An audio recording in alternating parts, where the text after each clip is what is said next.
when I was growing up, I kind of feared my father, so I didn't talk back to him like my kids do, and maybe that's partly, I'm sure that's mostly my fault, but like I don't want my kids to fear me, but in a way, I kind of see their point in having that as an option. Yeah, I mean, my dad was 6'3", school principal, so you knew there was he had clout when he came into the room, and it was like, oh, yeah, he didn't really mess him at all. So he didn't really even have to evoke anything. It was just presence. Like some actors have it. Like when Sean Connery's on the screen, Sean Connery is on the screen. Everybody else just goes away because it's like Sean Connery. Whoo, dang, that dude gave the appearance of being in charge. The same with my dad to a degree where he just would show up and it's like, why, hello, Mr. Murphy. I say I feared my dad. He didn't do anything to me or anything like that. He was an Italian, I always knew he had a ties to the mafia. I could disappear one day and just that'd be it. Yeah. Sleeping with the fishes. You're listening to, and this is why I love comics. Candy and Mike!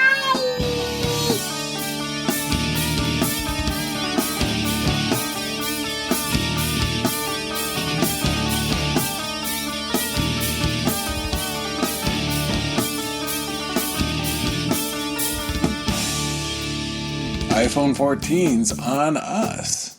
I want the Kickstarter version of it where it's everything. Come on. And welcome to another episode of And This Is Why I Love Comics. He's Mike. Yep, that's me. And this guy over here? I'm Andy. I don't know where I was going with that, but anyway, welcome to the show. Welcome to Prepubescent Andy. Right, yeah, not much has changed. We are comic book podcasts who I think we enjoy more talking about non-comics than anything else, but that's our shtick. We talk about comics and our love for comics and Kingdom Come, how much we love that. And we're old friends. We talk about a lot of other things, role-playing, and Star Wars. And you wanted to bring up something about Star Wars. Yeah. So what's your take on the latest news of them releasing yet another wave of Star Wars movies? Well, I hope they have some of it planned out. Like all of it. That would be great. And they can leave a little bit of elbow room, but you better know where it's going to end and how to get there. Unlike the last trilogy. I wasn't thrilled that we're going to see another episode of Rey, Jedi Master Extraordinaire. But, I didn't mind the character itself. I didn't mind the story was absolutely terrible. But if they do her justice, that'd be great. Hopefully, they make her a better Jedi Master than they did Luke. But we all know who should have been a great Jedi Master. Yeah, that's right, Luke. Well, other than that, let's see. I'm trying to think what other one. I'm looking forward to the Ahsoka show just because I was a big Rebels fan, and that seems to be just all Rebels all the time. And everything else, I'm like, whatever. It's Star Wars, so of course I'm going to watch it because I do love me Star Wars. Even a bad Star Wars, I like it, but I don't like it that much. And I don't know. What do you think? I go back to merchandising, as they said in Spaceballs, merchandising. And I go, what sold, what doesn't sell? And I venture into Ollie's every now and then. In doing so, I found like scores of anything and everything Rey. And it's like, if there's that much of this character at this store, which is basically like, we cannot get rid of this. Will you please do this a favor and try to sell it at a deeply discounted rate just to get it off our hands? Of all the figures that were there, Rey was there. There's a term called peg warmer, and her was the biggest peg warmer.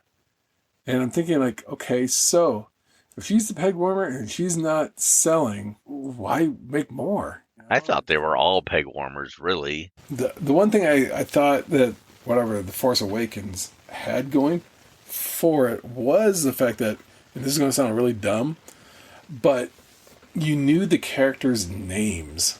And after having seen the movie, like the entire the prequels, I could not tell you a single character's name from those movies, other than like that's Obi-Wan and that's Anakin and Padme, who like the characters were they were all forgettable. They were all underdeveloped, and none of them felt like they had any consequence, so you didn't really pay attention to them. Whereas, when Force Awakens hit, I kind of was like, oh, that's this character. Oh, that's that character's name. And you kind of got a gist of who these characters were pretty quick. It's because Finn was shouting Ray like every 5 seconds. Yeah, from the James Cameron Titanic school, Jack Rose, Jack Rose, Jack Rose. Yeah, that's very true. But at least it solidified it, and then it kind of made you feel like, okay, these are going to be, prominent players in it, for better or for worse. I don't know. None of the other movies that they announced popped into my head, really, so I wasn't too excited about that. I mean, I like Ahsoka. She's my favorite character, and I didn't think I'd like her at all. Like, it makes no sense for Anakin to have an apprentice, a Padawan, or whatever like that. Yeah. But watching the Clone Wars and seeing the character development stuff, she really is my favorite character because she had the most time to develop over, in 7 seasons of and she's actually interesting.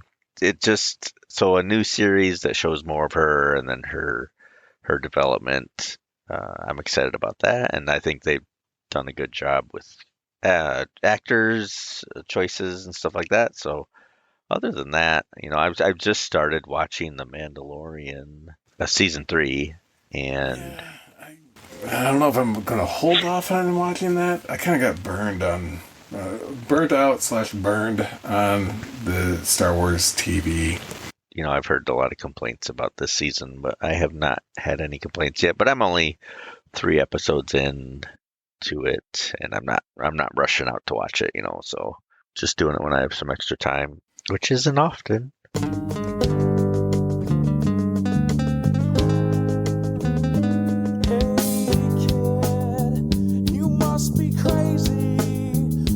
Try again and bring your whole friend. Comic book etiquette, or at least comic book store etiquette.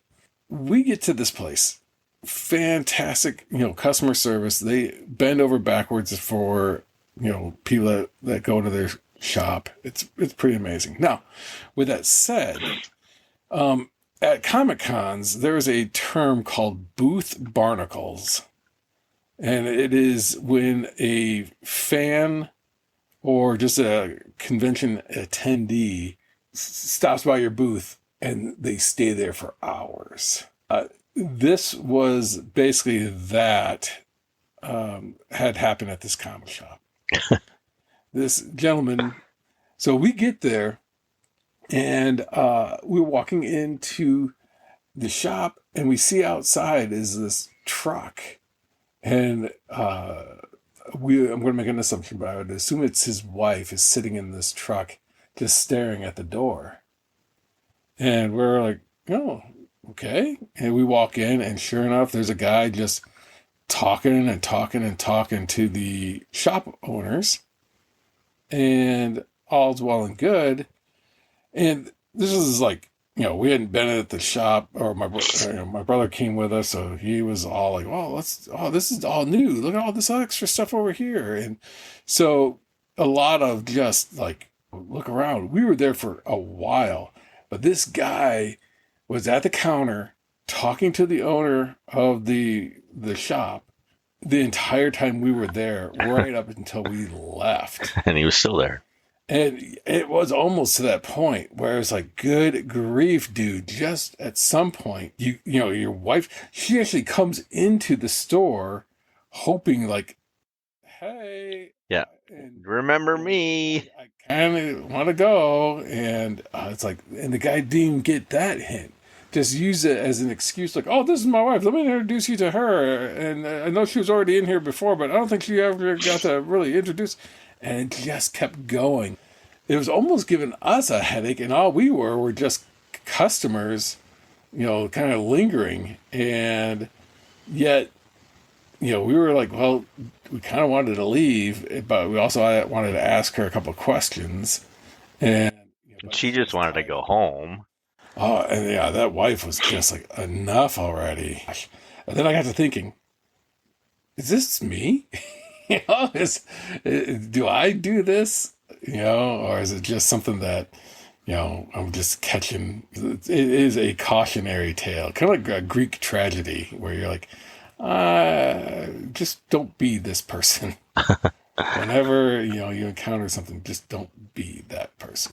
This I'm guy was sure the just like, shop owner wanted more people like you and less people like him. And maybe they were old friends. I don't know. I doubt yeah, it. with all that. Yeah, as much as he was going on and on, there was clearly levels which he was just like, oh, yeah. And, if he had said something like, I mean, you and I had lunch with Stanley. Was it an intentional lunch? Did he go out of his way to track us down to have lunch? No. He No, was, but we did. I'm counting it. oh, yeah, it counts. It counts. It fits all the criteria. But this guy was like, well, my good buddy Jack Kirby, and you're just like, Me and Bill Finger. yeah, I told him, you need to really talk to this Bob Kane guy, put him in his place.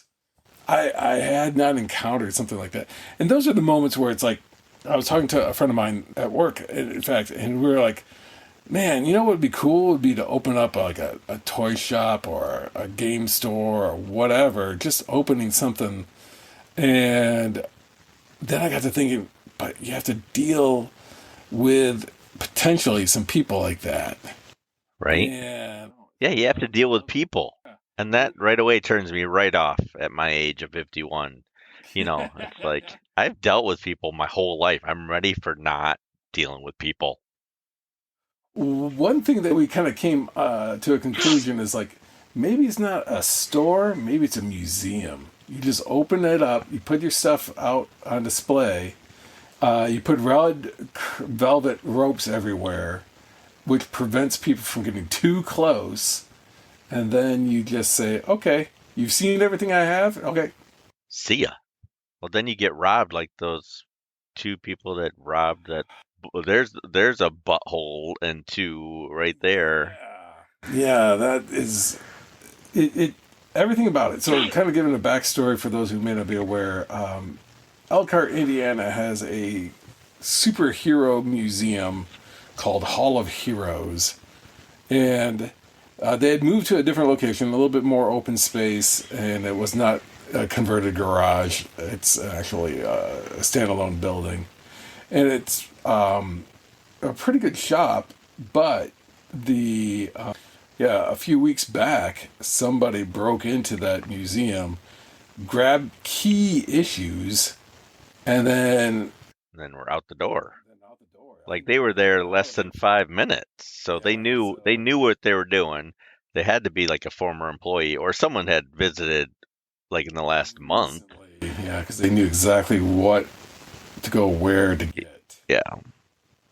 Snagged some rare and one of a kind items, signatures from people who have died, and key issues. Yeah. I hope they catch those people. Yeah, they got a recording, but apparently you couldn't see faces and so forth. But I mean, it's sad that nowadays that people can't just go and enjoy something. Somebody's got to try and profit from it. I mean, those are going to be hard to sell anyway. So either the guy's going to, keep it for a while, or because they're not going to be able to turn it around with people who are legal, because they're going to recognize it because it got passed all around. It wasn't random. They just happened to grab all the really valuable stuff, they knew what they were doing. Should be some suspects pretty easy to find. And that town isn't that big. My wife just came home from Goodwill earlier, and she gave me she gave me a 1,000-page Archie digests, like 4 of them, like, and they're not in great shape, but they're We could read more Archies for the next 10 years, 1,000 pages each, and there's four of them. Wow. I got 4,000 pages of Archie ready to go.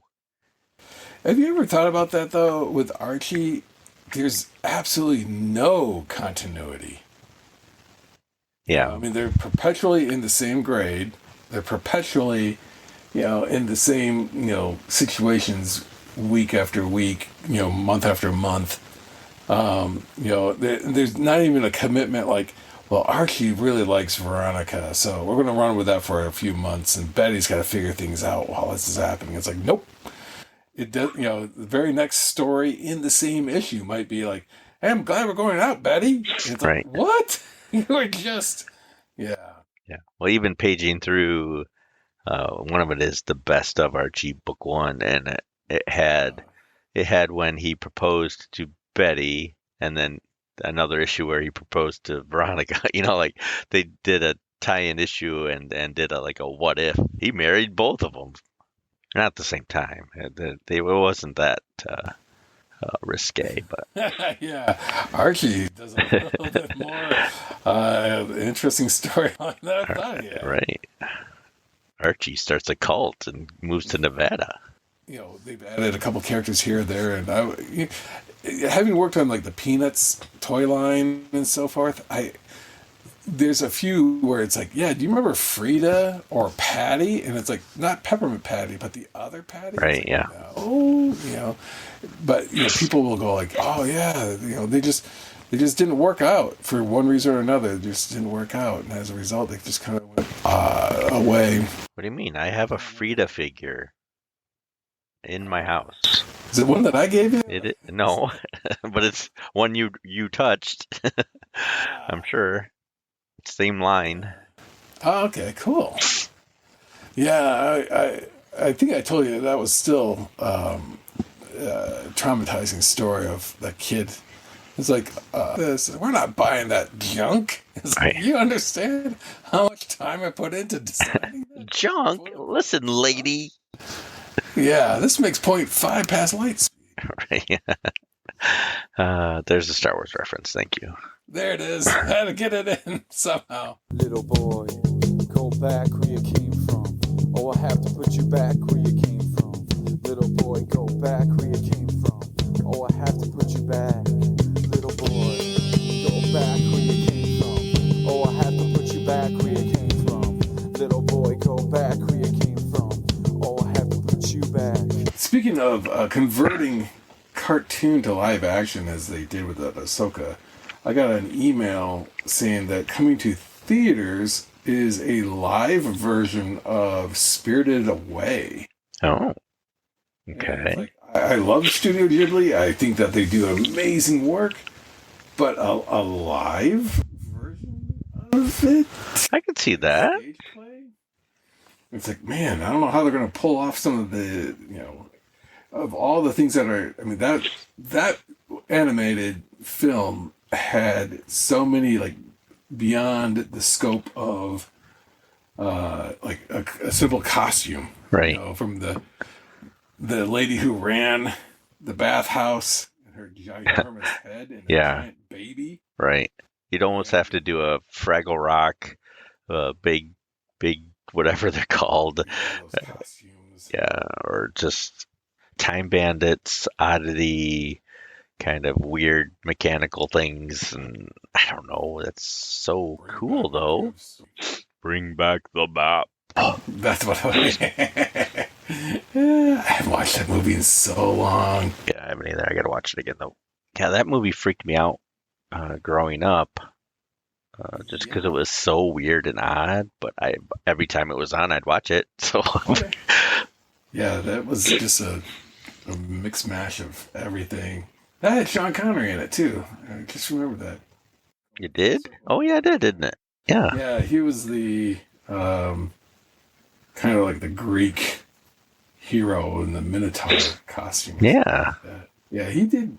Terry Gilliam's movies were always like exceptionally good. Name me more Terry Gilliam movies. Time Bandits Brazil. Oh, Did you Brazil. ever see that one? Long time ago. 12 Monkeys. I did not see it. That was with, I think, Bruce Willis and Brad Pitt. And then, let's see, Baron Munchausen, I believe, is one of Okay. his. Yeah.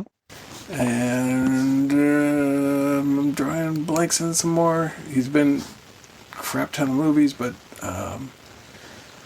he did I think he was behind the bulk of the Monty Python films. Yeah, I think so. He is a Monty Python member. The Imaginarium of Dr. Parnassus. Time Bandits, Brazil. Fisher King. Oh, yeah, that was Robin Williams and Fear and Loathing in Las Vegas. Brothers Grimm. I don't know if he did Brothers Grimm. That was terrible. Thailand.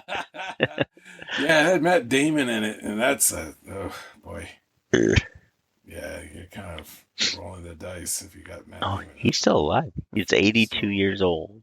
Cool. Yeah, I think two of the original cast of Monty Python are gone.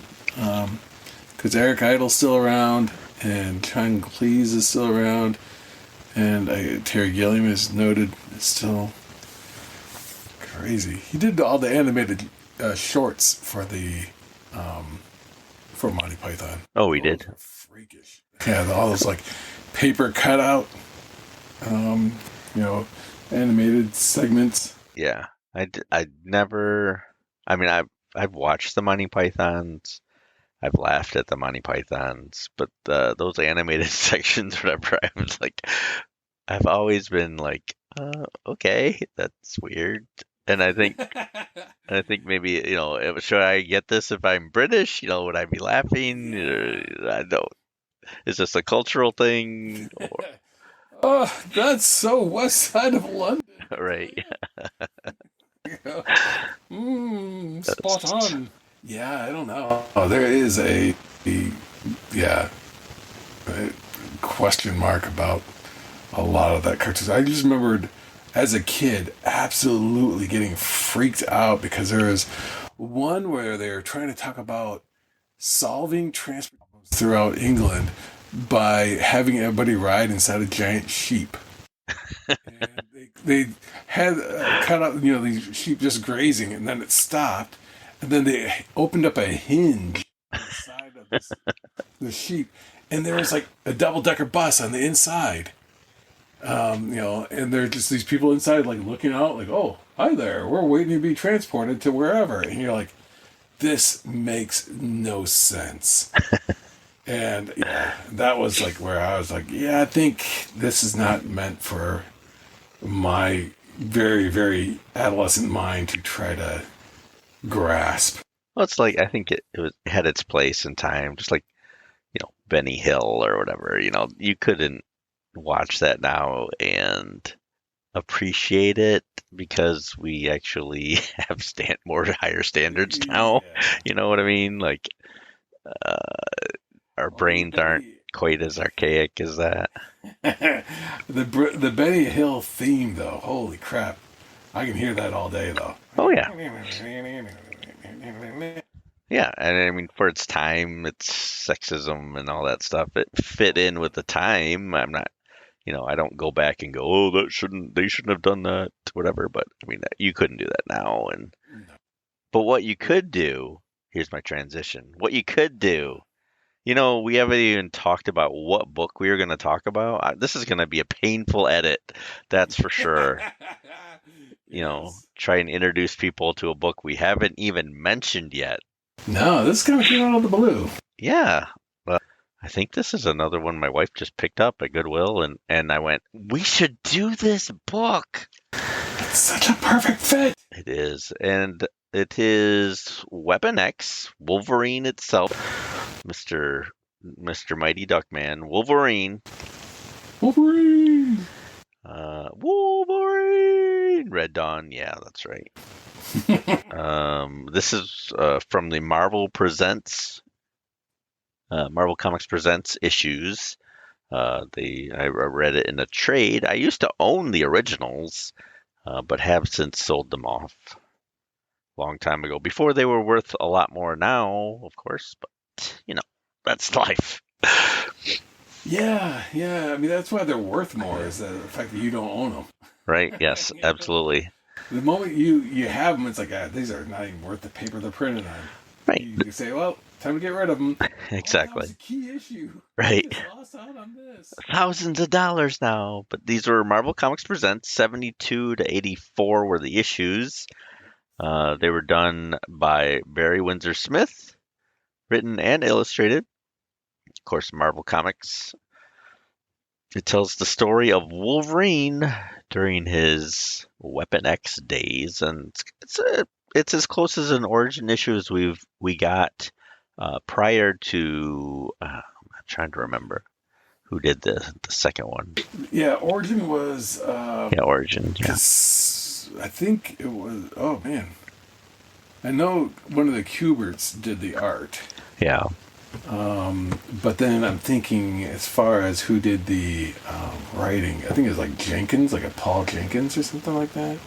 Yeah, we'll look that up in a minute, but no, we won't. But yeah, so I mean, this was hyped up. I remember going to the comic shop and hyping it up as Wolverine's origin, and of course they got Barry Windsor Smith to do it, who was very popular at the time. I mean, he's legendary now. He's legendary then. To me, there was never a time without Barry Windsor Smith being a legend. So I don't know much about him. He was just the legend. Yeah, whatever he touched was gold. Right. His art style is unique. It is, I know I'm getting ahead of myself, but it's most excellent. I've always loved his art. I kind of attach him to like an Arthur Adams. Not that they're similar, but Arthur Adams. Everything he draws is gold.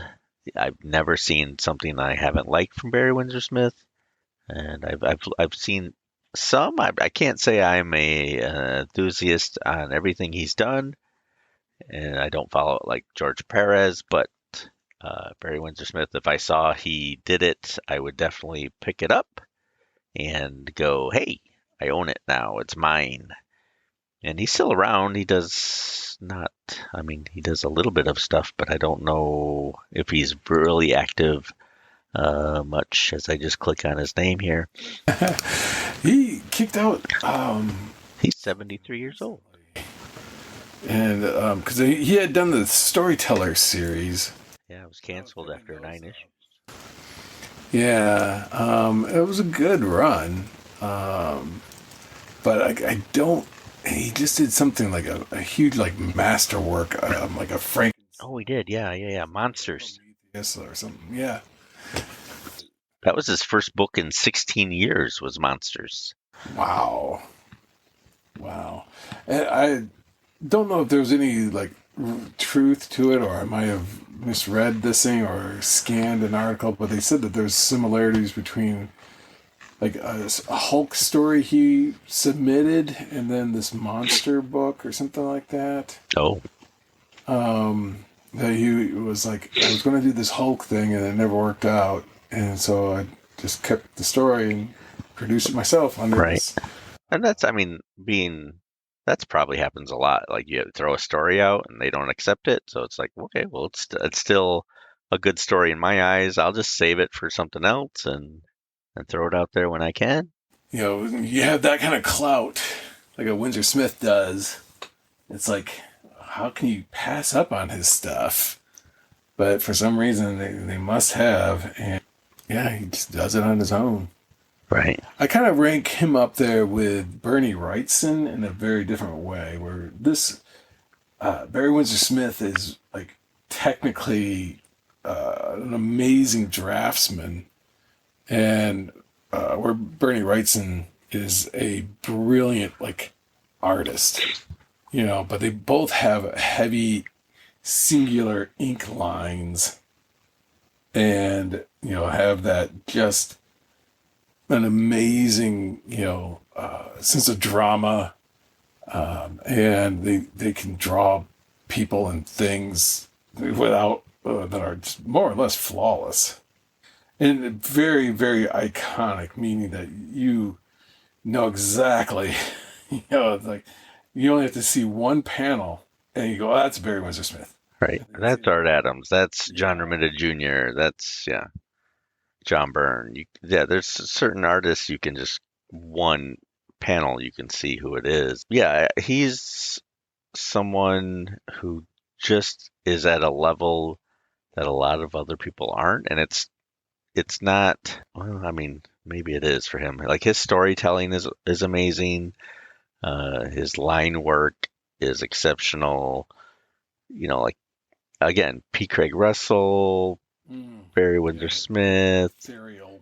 Yeah, just Gil Kane. I would almost like just line work, just lines, and Yeah, unique, and just he didn't try to copy somebody else. It's just his own work. Frank Miller, similar, um, does his own stuff, or he has after a while. Just yeah. wonderful detail. And I forgot about this book for a long time. Like I read it as it was coming out and enjoyed it, but I having reread it for this, I didn't remember the story. I only remembered the art. Yeah, I'm trying to think if I had this or my brother had this series. I was getting, the Marvel Comics Presents books, but for some reason I don't remember actually owning these, but I do remember, like, being very well aware of this whole storyline. But I don't think I actually read it until I read it for this podcast. Well, I was so into X-Men at this time when it just came out. I knew I had to pick it up. Just even paging through it now while we're talking, just some of the panels is just so powerful. Like it tells such a story. I really enjoyed going back and reading this, and I appreciate his art even more now. It'd been a while since I'd seen anything Barry Windsor Smith, and that's just like, oh, this brought me right back and told me again why I really enjoy his art. I will say, as much as I loved the art, some of the panel layouts were confusing, and I don't know if it was meant to be confusing, because of it being somewhat a state of like, is this, is he having some sort of flashbacks? Are these his dream states? Or is this him reacting?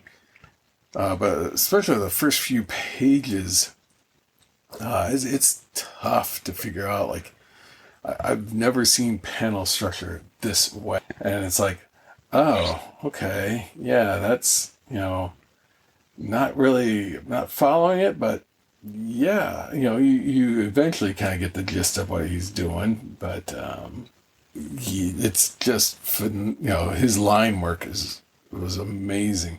Now, I'm going to jump way ahead of things, but in the trade that you have, did they throw in the extra, like, backup story he did for a Wolverine? Like, kind of like he went back to this story and injected a few phrases or a few pages of,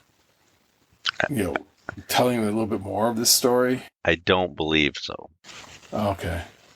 The reason why I was asking is that it was, it was in 2011, I think is what it was, or something like that, that he came back and did, and in the trade that I have of this book, it is like, it looks very different. Okay. I mean, it's still classic Barry Windsor Smith. There's no doubt that this is, this is definitive Barry Windsor Smith. But yeah, so 2001, sorry. In 2001, he comes back and does it. And it's just like, still looks like it, but it's almost like it's so heavy on the cross-hatching that he's buried some of the artwork. Oh, yeah. In all the cross-hatching. And it's like, is it bad? No. But it's just like, wow. It's not a direct, like, he just, as if he just got off that original run. It's like, no, this is very, very different look to it. So, it still has smackings of it, but some of the lines just don't make as much sense. Because, like, his stuff used to follow the contours of the body or the cloth or whatever it was that he was drawing. This was like just straight horizontal, straight vertical, straight horizontal, straight vertical, straight horizontal, straight vertical. And you're like, you didn't need, it just didn't feel like it was helping to represent the shape he was trying to represent, the cover or convey. Yeah. It was just like, you just use that to kind of make a shadow, but it's not reading the same. But, he inked it himself, so it's not that, he could blame it on somebody else. That it wasn't good. But, he was... Just some of the detail that he does. Like, there's one panel where there's 1,000 wires going into him, and, it's George Perez level detail, really. And, I'm in awe of that. But the coloring helped on this, too. I don't know who colored it. Did he color it, too? I believe so. I think he did. I think he did the entire thing from writing to inking to...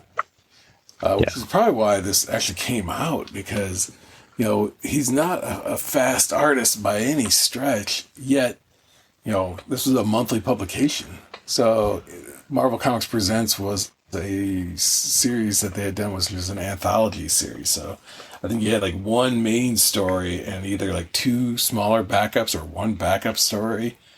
But I feel like there was like two other stories in it to kind of give it, to flesh it out a little bit more. So I think he was only drawing like half an issue each month. Right, they were like 10 pages or something. Yeah, something like that. Yeah, because it would be, 10 pages would be about right.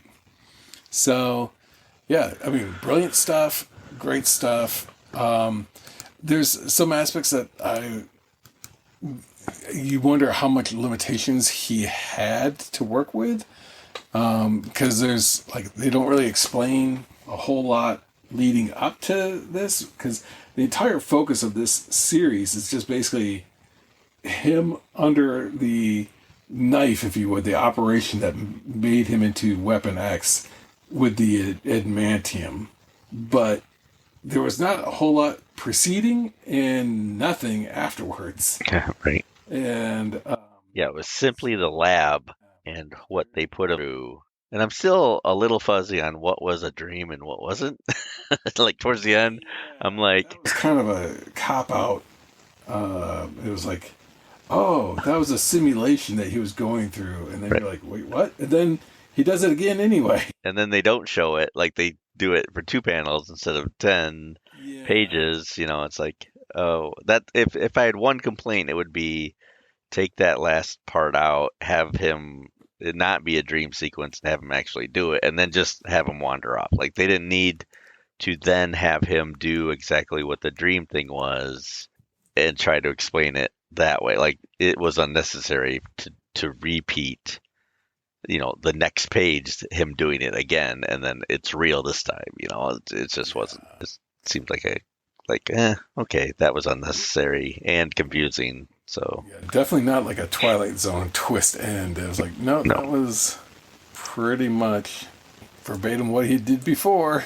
It was neat. I mean, like you said, it was an origin issue explaining a character who is best known to not have an origin.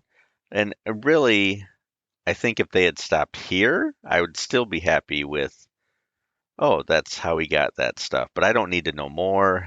I like Wolverine as a mystery.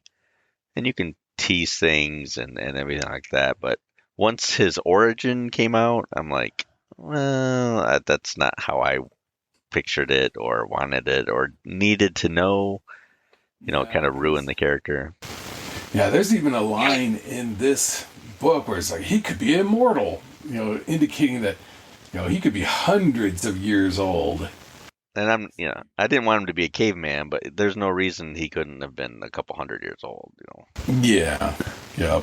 And because he forgot his memories, all that stuff that had kind of come and gone would be very much erased, so he could have had a fresh start with this Weapon X program and started them fresh again. Yeah, and I love Wolverine. Wolverine was my first favorite character. Like some people had Spider-Man, like Wolverine. I made a Champions character as my first Champions guy to play in my brother's game, and it was Wolverine. Like that was that was my guy to doing the Champions role-playing game, and he was my top character for many years after that.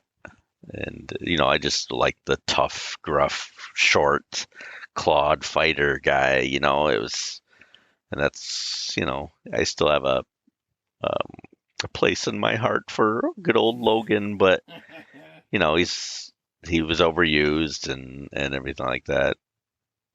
Has an answer. He's like the Batman of the Marvel Universe. Not quite the detective, but neither is Batman now. And he just has plans that he's put into place. Right. And I can defeat everybody with this plan that I've already, selected. Yeah. This character, he doesn't in my opinion, they don't need to age him at all. He should always be the same. I enjoyed the Old Man Logan stories, but for me, this character is perfect the way he was, in the Burn 80s run kind of thing. His healing factor comes and goes, and I understand that's a storyline thing. He's the character that should always be around, but never focused on, and should always be a mystery.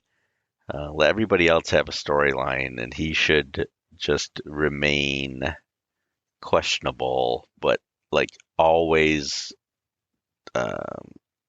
as a backup for his friend. Like he's loyal and there's a lot of nuances to the character, but I just think that the overuse of him and then the cloning him and a bunch of other characters because he was popular, are very similar to him. He just got watered down, which is again the problem of comic books today is everybody's alike, and there's 1,000 of them, and so I enjoy early run Wolverine a lot. Like that's along with the Hawkeye miniseries, that's like the peak Marvel for me. Let's go back a few episodes and talk about Hawkeye. That was just the fun Marvel back then for me was, Hawkeye, jokester kind of with the bow, serious Wolverine with the claws, Spider-Man in the black costume. That's for me is the best. Yeah. I go back a hint further for me, and that was, I'm trying to remember, it was Marvel Fun and Games, those comics or those magazines that came out. And the Marvel Fun and Games, what I liked about those is that they had somewhere it's like, can you identify these characters by their glove? Can you identify these, how many different heroes could you identify? We combine them all, their faces together.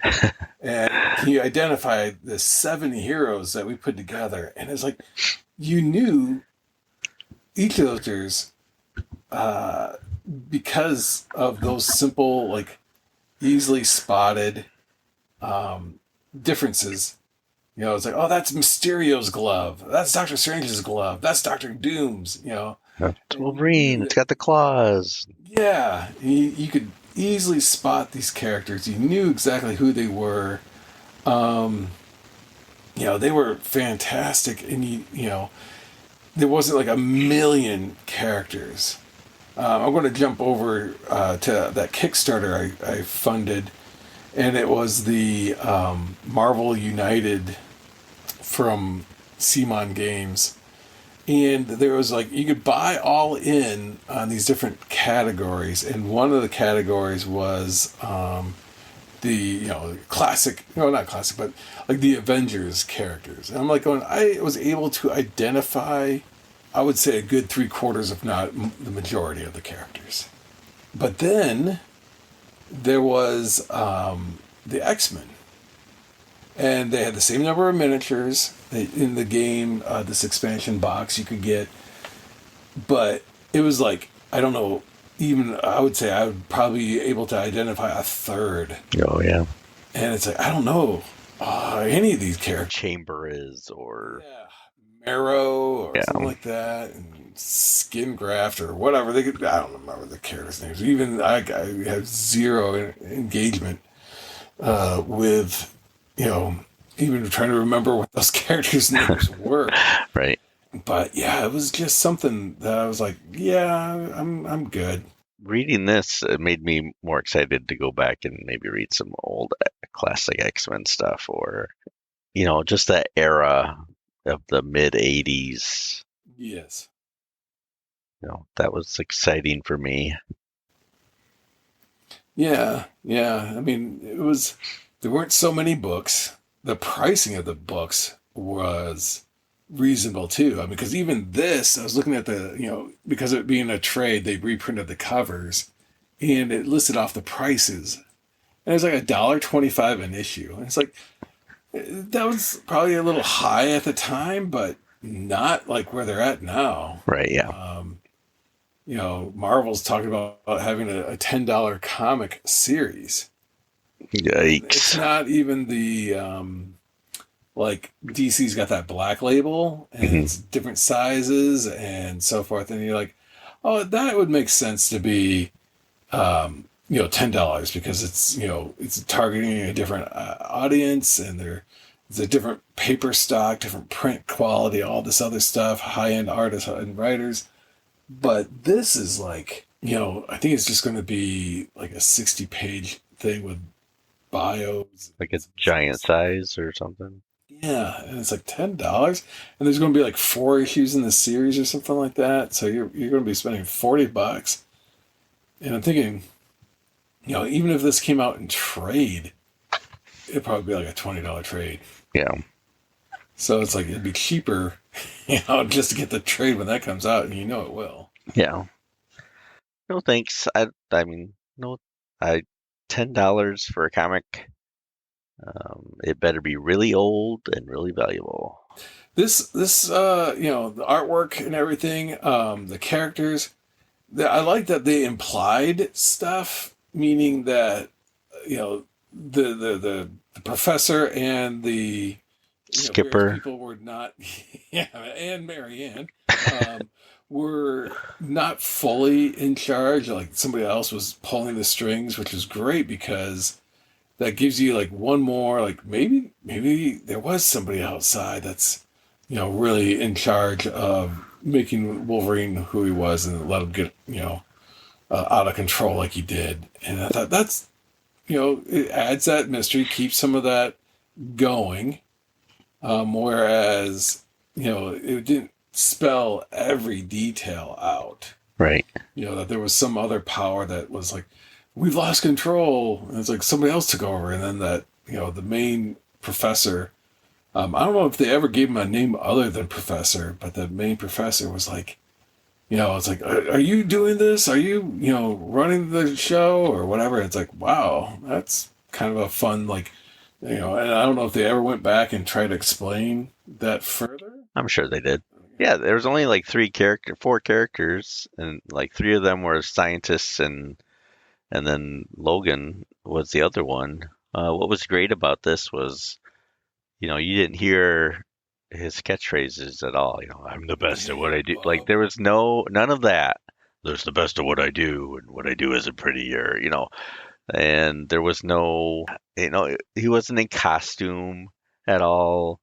It really took him down to bare minimum of who he was. And, I like that. It was a great Wolverine story without having Wolverine in it. It gave you enough that you felt like there was an origin of how he became what he is now, but not necessarily how he got to that point. And it opened up quite a bit, but yeah, introduced some characters, but those characters quickly kind of went away when the last couple pages. Yeah. Spoiler alert. Right. Yeah. It was probably Professor X that's probably what what they'll ruin the story by, Yeah. how they like to destroy Charles nowadays. Yep. He was never a good guy. Magneto was a good guy all along. Right. Ruin another character. Yep. We're going to subvert your expectations by doing it this way. Yeah. This guy couldn't have noble intentions. He had to be a creep. I mean, he had a school for mutants, That's impossible. He had to be a jerk. He has telepathy and he could control your minds and stuff. And he couldn't be someone with morals and everything. Yeah. So it was good. The artwork was beautiful. I will say some of the panel structures were a little wonky, but wasn't like, it didn't really make me feel like I gotta stop looking at this book. I can't follow along or anything like that. It's like, no, it was still absolutely, phenomenal work. Yeah. Yeah. Some of the text, you didn't know if you read it wrong or you had to go backwards or, because it kind of looped around like a U sometimes. And yeah, I was like, did I read that wrong? Nope. Okay. I had to go this way. There's no arrows pointing you in the right direction. And the dialogue was okay. There was a lot of overlapping, and a lot of times I got stuck on some of the reading of it, meaning that it's like, what's going on? And I always get a kick out of techno babble dialogue. Whenever Reed Richards is on a page and he's trying to talk about something scientific, you're limited by the author's brilliance. Yeah. It's like I can only write as smart as I am. And if I write anything, with the plausibility or implausibility, it's like, but he's supposed to be the smartest person in the world. And it's like, he would never say that. He'd use this word. Yeah, exactly. If he is really the smartest, he would not have found, doesn't he know about gluons and muons and subatomic particles and how those things rotate and the spaces in between? And yeah. Like, what? Yeah. No, the thingamajig went into the thingamabob and... Yes. Yeah, exactly. And that's kind of what, you're somewhat limited to, because it's like, I just don't see how, how you can write somebody who's really, really smart, well. It's like somebody trying to go like, well, I've never talked to Albert Einstein, but I'm going to put a biography together, and I'm going to have quotes that I'm going to make up from him. And it's like, and that's when Albert said, "Oh, howdy do? Howdy do? Where's my hamburgers?" Yeah, it's like it doesn't work out that way. There was a lot of that techno babble of, hey, this doctor is saying X, Y, Z, and I got to make sure that it sounds like those are technical terms, and that's a 6 of 3. He's at a 4 out of 9, and you're like, what? What is this? Throw the word stat in there a lot. Stat. Stat. Yeah, I need 7 cc's. It's like, did you just get done watching an early episode of ER? But yeah, I mean, it was cool. I liked the imagery of him having these battery-powered thingamabobs on him. Yeah. I don't know the technobabble either, but imagery was cool. But whether it made sense or not, I'm not sure. But I don't know.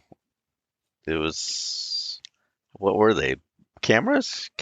No. Yeah, they were loaded down to allow them to have a longer range to control. Oh, yeah. Actions. So right, yeah. It gave him basically like a 10-mile range that he could leave or wander, and they could still control him. Right. Yeah.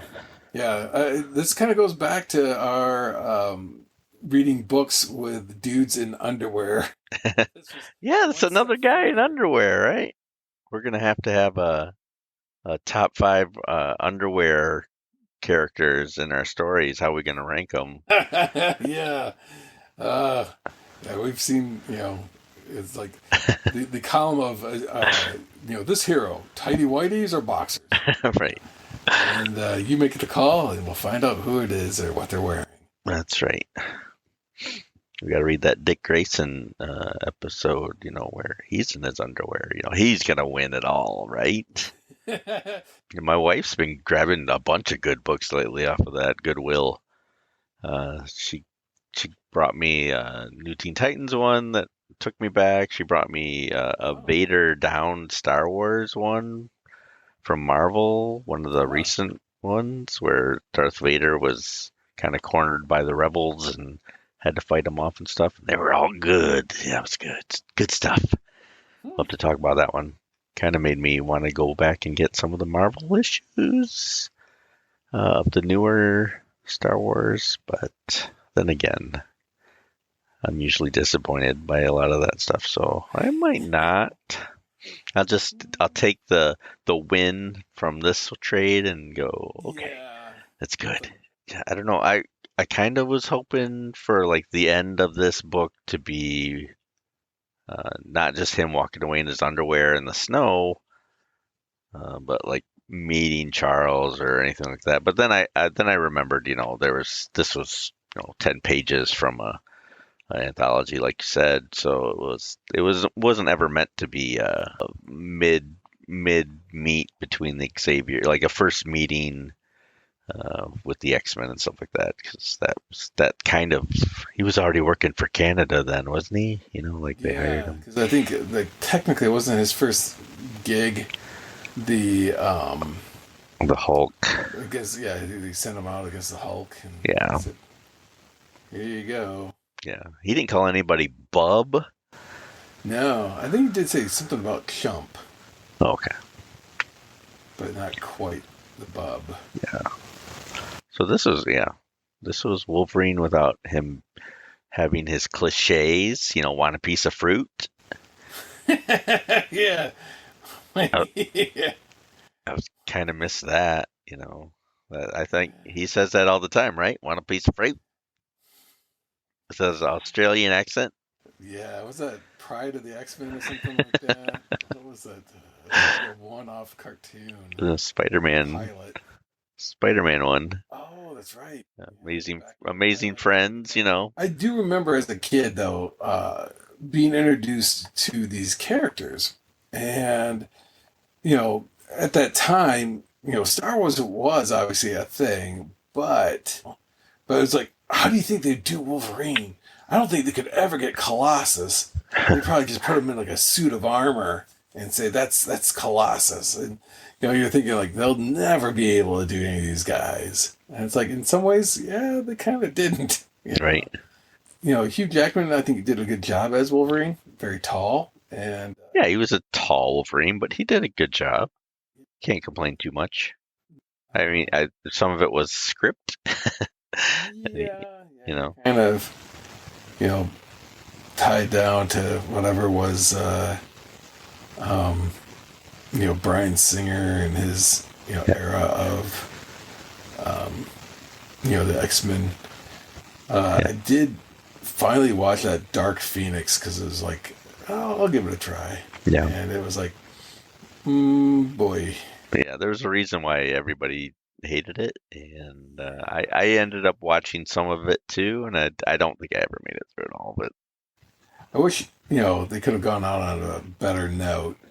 But you think, like, man, that story is absolutely perfect, in the comics. So how could they have messed They screwed it up twice now. Yeah. I mean, yes.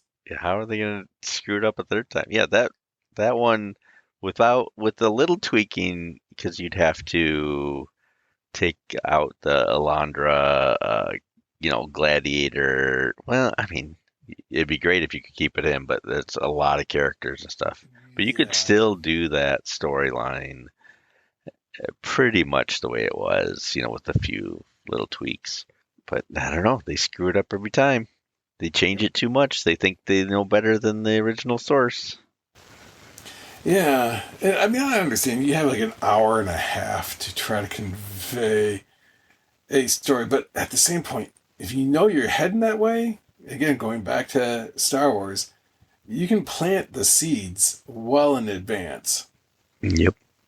You could, something's not right with Jean today. She's, not feeling so fresh. But you could easily have made a story leading somewhere, that there's hints dropped, and it's like, oh man, they're leading to this. Like the Shi'ar Empire was coming around, or something bad was looming, but that was clearly connected to, we sensed something, a disturbance in, this quadrant or whatever. It's like, uh-oh. And it's those guys, so if you know, and you're thinking like, that's great, that's going to be an amazing, payoff, but no, I was like, oh, here's Jean Grey, and then she's just fine, everybody's fine, we're all good, and then all of a sudden, I'm bad guy now, and you're like, wait, what? Boring conversation anyway. Luke, we're gonna have company. More Star Wars references. Right? I know. We hadn't had any in a while, so we're gonna overpopulate this episode with some. Yeah, it just, they could have done so much, especially with X-Men, but I'm still a strong advocate of that the Marvel movies should not have the X-Men in it. I have no problems with the Inhumans. If they actually wanted to do that well, they could. But X-Men just don't make sense in a universe full of costume heroes anyway. It's like, as an average citizen, you'd never be able to identify, oh wait, that guy is a mutant. He's a mutant. I should hate him. But the guy next to him isn't a mutant and does the same thing. I'm loving him. And you're right. I mean, it would be best in a secluded Earth 2 kind of thing where they're on their own and, just they can do what they want. I'm kind of excited to see the X-Men in a Marvel-sponsored movie. Again, I don't, like you said, I don't need them associating with the Avengers. Although, there's a part of me that would go, cool, Captain America versus Wolverine, But if Hugh Jackman was the only Wolverine we got, I'd be okay with that. Like, I don't, like, if that's all we get is Hugh Jackman. He was pretty iconic and representational as a Wolverine, but I'm kind of curious what they're gonna do with it and how accurate it is to the comic source. Superhero movies are kind of in and out now, so I'm curious once that next wave of X-Men, whether that brings superheroes back in the highlight or it sinks it, like, oh, it's too late for the X-Men, if we've had the Avengers for 20 years or, forget it now. It's too late. And then we have to go with a drought for a while from superhero movies because everybody hates them. Like, I'd like a comic book accurate version of, I mean, as much as they can, of the X-Men. I don't want black leather suits and all that crap again, but if we can get an Avengers movie with the X-Men characters instead, it'd be neat to see. But I don't want an extended storyline. Just give me a couple and then fade out. Give me some cool imagery, follow the storylines as much as you can, produce some good actors like you did with the Avengers, that fit in, and if you can make Wolverine, they're never going to do it, but make Wolverine 5'3", because that's what the character is, C3, The actual animal, the Wolverine animal, is like, it can take out a bear, but that thing is like a size of a small dog, and yet it's just like, oh no, but in this case it's like that's what makes Wolverine all the better, because it's ridiculously like you're out of, I wouldn't say out of control, but you're way out of your league, and it turns out nope, he's actually hold his own and then some. So it's just like, man, that's the Wolverine, that it makes it even more impactful because he's, this little feisty guy, taking on big things. I think this would be a great story. I kind of think that, like you had hinted at, they should almost follow the model again, start all over, screw all this like phase 5 of the Marvel universe. It's like, let's start off with the X-Men, but let's do it with the X-Men, and instead of it being like, hey, here's X-Men as a group, but do the individual stories. Have a Wolverine standalone story, have a Cyclops standalone story, and then have it culminate in an Avengers level, like we're getting the band together. Right, yeah. And I think that would be a good way to do it. And you're starting fresh, you're starting all over, and you've got some like new actors, some unknowns, which would be great. I think that would work, in my opinion, to have a story like this, a Weapon X standalone story that gives you an idea as who's this Wolverine character, and then do a Storm story, that Storm's off, having adventures in Africa, or she's, trying to, her life in Egypt or something along those lines. But slowly build. Yeah, and that way you can get to these characters to being, characters you care about, and not just this little like, oh yeah, this character is, we're just going to lump them all together. Yeah, here's 14 X-Men characters. The first movie. I don't want to see that. I want to see, the original 5 or, 6 or 7. Sure, you want to throw Wolverine in there. Yeah, I just start slow, start small, tell a good story, and then people want to see more. Because I was thinking about that, like that X-Men First Class. It was like, oh, okay, so that's their take on, these first, wave of characters, which is fine. But then they introduced more characters in the second movie, and then more characters in the third movie. And you're like, I just barely got familiar with the first class, and now you're jumping into a whole nother way. Yeah. What happened to the other guys? Yeah, and I know they were trying to like have it where they were kind of jumping a decade or so apart between the movies. But again, why? Why do it that way? Why set them up in the 60s or 50s or whatever? It's just, you're just complicated your own timeline with the characters who are now suddenly in the 80s and haven't aged more than 3 days. Yep.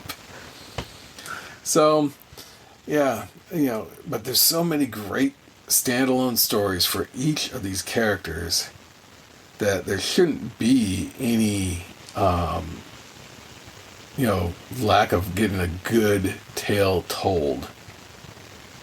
And that's where, I think if they did a Wolverine movie, I know they've done several attempts at it.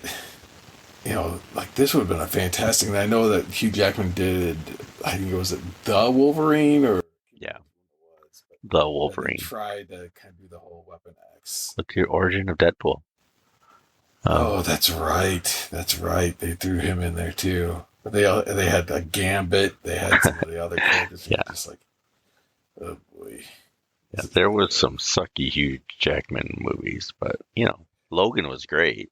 Yeah. They finally. And again, they went out strong. Yep.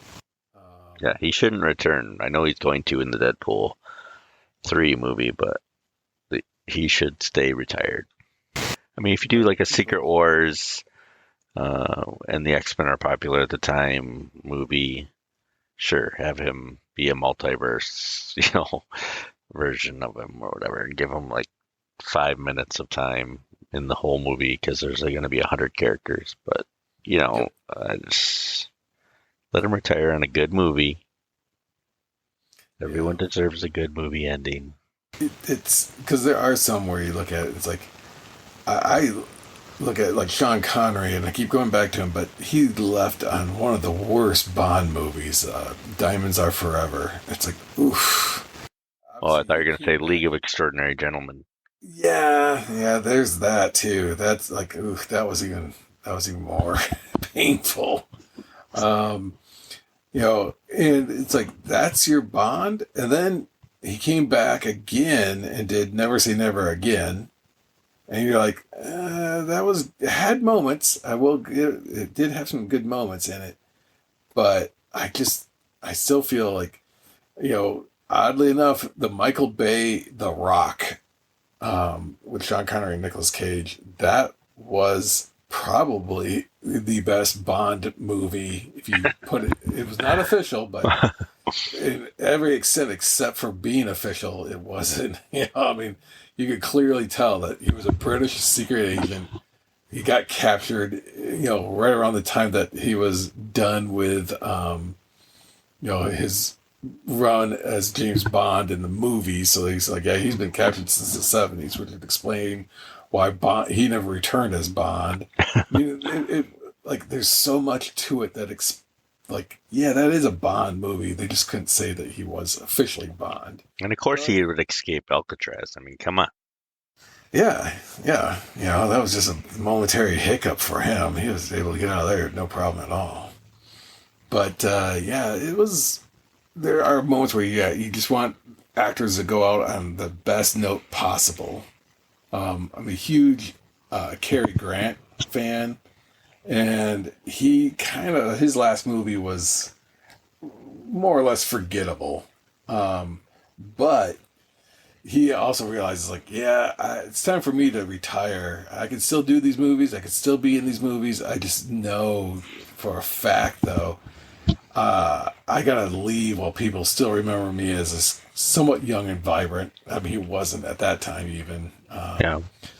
Actor. And it's like, that's brilliant. Yeah, step out while there was still a demand for you, while there's still interest in you, and that you're not, that person who's like, ooh, you are still making movies, and you're how old, and clearly not the actor you once were, or in hot demand like you once Right. were. We're not going to name any names, Harrison Ford, but Retire. Dang it, retire. he could have, stepped away a while ago, and people would have been like, "Oh man, he's done. He's not going to be in anymore." It's like, nope, but he went out on a high note. And now we're waiting for yet another Indiana Jones. The Dial of Destiny. Yeah. Am I the only one thinking that just that name alone is already dooming this movie? Well, I mean, I'm going to give it the benefit of the doubt and say it's probably going to be the worst one, but it might be brilliant. It can't be much worse than Mutt Williams or Mutt whatever. Yeah. Yeah. Well, I kind of am thinking also about like, the opposite was true for the Star Trek movies as it was for Indiana Jones. Whereas in the Star Trek, it was the even number movies were the good ones. Indiana Jones, it's the odd numbered movies are the good ones. Right. You really just cannot watch any. It's like, oh, Temple of Doom, Kingdom of the Crystal Skull. But this is going to be an odd numbered movie, so this might actually ruin even that. I'll go see it, maybe. And, I'd like Harrison Ford, but if the story is similar to Raiders without just, doing a Force Awakens kind of thing, I'll be right there. But it's not going to be any Dungeons and Dragons. I mean, that was brilliant. Yes, let's go on to another topic. Moving over to the next one. Saw that movie myself, and I was pleasantly surprised by the movie. And it had enough Easter eggs. It had enough like, oh, if you know the game, great. This makes it even better. But if you don't know the game, there's still like you can follow along. You want, like, pigeonholed, going like, oh, that's too deep of a cut. Now, and I think I mentioned this when we were talking in person, but for the sake of the podcast, I will say that as much as I liked that they referenced the animated characters, mm, it was too much reference of Too them. much You know, it's like detail. one of those Yeah, things where I they enjoyed it, should have but been, you didn't, or that part yeah, anyway. they should have been just like, hey, let's show up for 2 seconds. It's like, hey, they're there. And then that would have been it. But then they kept showing up and showing up and showing up. And it's like, I think they're getting, like, at this point, they should be cast, like, listed amongst the main actors of the movie because they were in it a lot. That I was like, that's more appearances than they should have. But yeah, it was enjoyable. I mean, it wasn't an Oscar, and some of the No. special effects with the halflings wasn't that sharp or great. Like it was pretty bad. I mean, let's be honest. Yeah. Some of that special effects where they're trying to get the short Yeah. people there, Using the perspective. yeah, they're Was just green screening it. They weren't even trying to do too much perspective there, but it was pretty bad. But other than that, I enjoyed it. It checked off all the stuff I wanted to see. It was kind of fun. yeah. I went with my 13-year-old, and he's plays D&D at school and stuff. So I think he enjoyed it too. He was going like, "How did the druid change so much into different animals? That's not even the rules don't allow you to do that." And I found that interesting that I just saw yesterday that uh, they suddenly created a new class where you could do that. Like they knew people were going to ask about that too, so that's like they threw that in there. But yeah, it was fun. I enjoyed it. I hope they do another one with the characters. Yeah, I mean, what was nice is obviously with that subtitle, clearly they were hoping for like, okay, the honor among thieves. Okay, that's going to be this one. The next one we're going to do is, we're going to give it a different name. Too young to die with thieves. Yeah, you know, thieves and robbers unite. Right. You know, but yeah, there was some, really good, fun scenes. Yeah. I love the fat dragon. Yeah, that was an interesting. That he just kind of slid on his belly, and it's like, oh, so good. Yeah, wasn't Turn his expecting head. that. Just kind of like, I'm going to chomp on you, but I'm going to do so by turning on my head, turning on my side, and yeah. So I thought, all in all, it was well done. In some of the character types, were a little bit different. They had some of their defining characters in there, from the gelatinous cube to the tieflings, things that are clearly from that game and not from anywhere, like other classic fantasy, high fantasy type tales don't have those characters in it, or those types of characters in it. Yeah.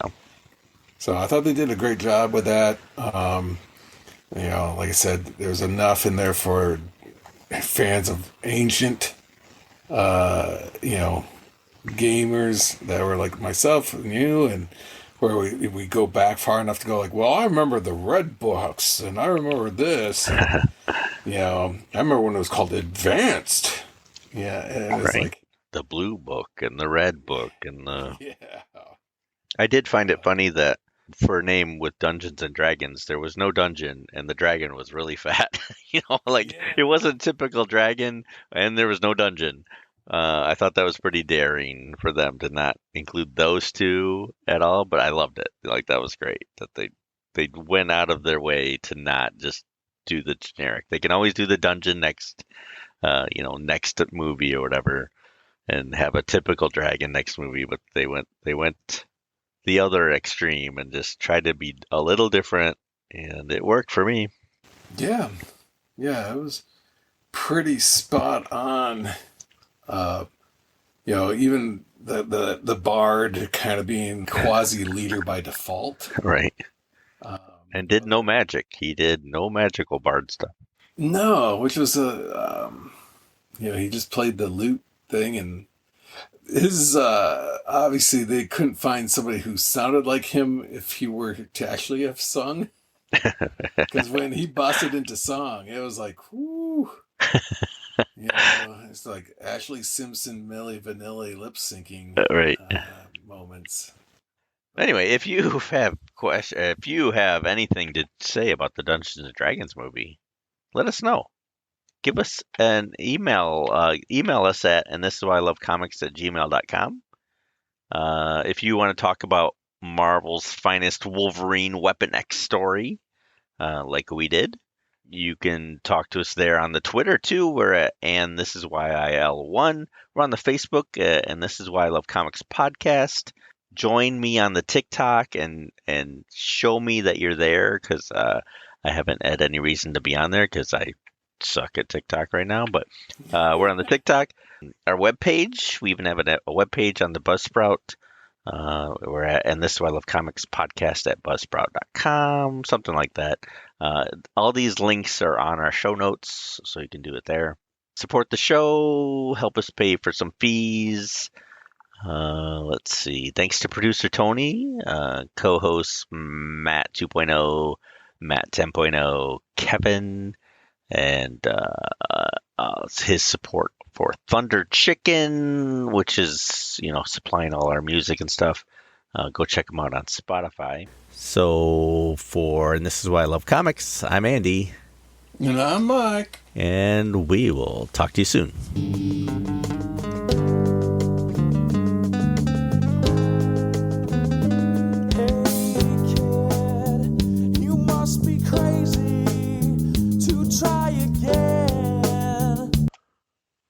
Wolverine, Wolverine, Wolverine, Wolverine, Wolverine, Wolverine, toy, toy, toy, toy, toy, toy, toy, toy.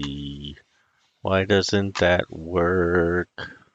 'Cause I didn't turn it on.